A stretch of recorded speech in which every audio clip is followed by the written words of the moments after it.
Hey guys, I'm just checking in on my continuous flow through. I have a bit of a cold, so you'll have to excuse me. So on the very bottom I had, if you remember, a bunch of cardboard that had been sitting in some water, and it had a little bit of castings in it. I put my worms in. I ended up trying to harvest just tons and tons of mucky, muddy castings and worms and undigested food from my 360. This is empty now. And honestly, I ended up just pouring most of it in here, which is, I think, is going to be fine. So I don't really have to dig down too deep to find a bunch of my little guys in here. I am probably hallucinating, but I swear that they are bigger already. Just having no space. I've always heard that if you just give them space, that's really how you make big worms. Mine have always been, that was a Friday reference, by the way. Mine have always been pretty small, which is why I think I got blues. They're just thin, but I don't know, maybe some reds are mixed in here, and they just haven't had enough room to grow. So I'm going to feed them, but I want to check on them first. They're actually fairly close to the top. Cute little guys. I love them. Most of them have a blue tint. I'm pretty sure that they're blues. But my heart is blue, so I love my blues. So I'm going to pocket feed. Actually, the last video I read on a continuous flow through was to feed a strip and a strip, and then this way and this way.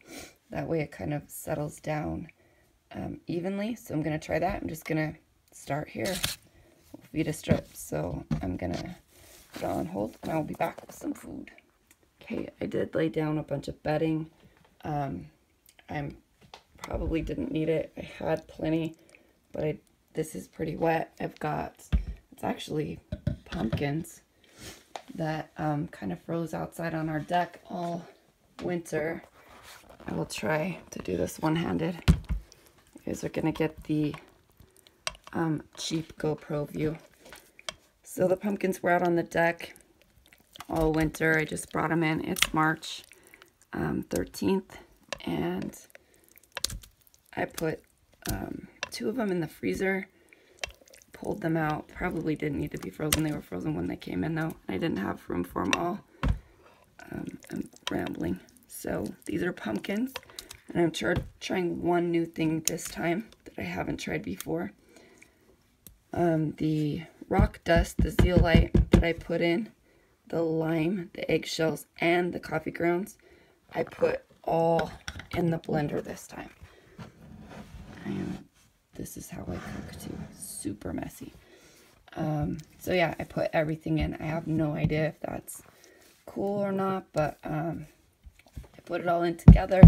I used to feed and then put all of the additives on top, and kind of felt like I had to water it down because I didn't want the worms to be crawling all over it.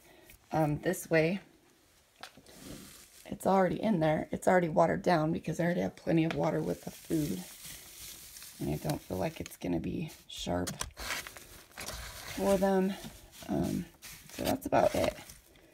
This is super gross and it smells good actually. Just smells like my garden soil.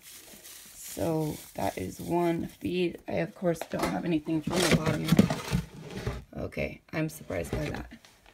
There might be a little gap in my plan. I'm just going to dump that back in. And if there is a gap, hopefully it won't cause too many problems. So that's it for the CFT. It's looking good. It is staying warm. It's getting warmer here. And I probably won't be able to harvest this for a while, but I'll keep bringing you guys along for when I feed. If you have any comments, let me know. Otherwise, I will be back to feed my Africans, and I'll see you then. Thanks. Okay, last video on this one. I just watered this down. It was pretty dry, and I just added bedding. I just wanted to show you guys the It's just a V8 juice thing, and I drilled some holes. Works pretty well. And it's light because it doesn't have a lot to carry, and then it is staying really dry. So I got a piece of cardboard. I'm just going to shimmy on in here, wet down so that it stays a little bit moist. This is the only place you'll hear moist more than it's socially acceptable. Anarchy worm bin. Thank you guys so much. I'll feed my ANCs next. See you next time.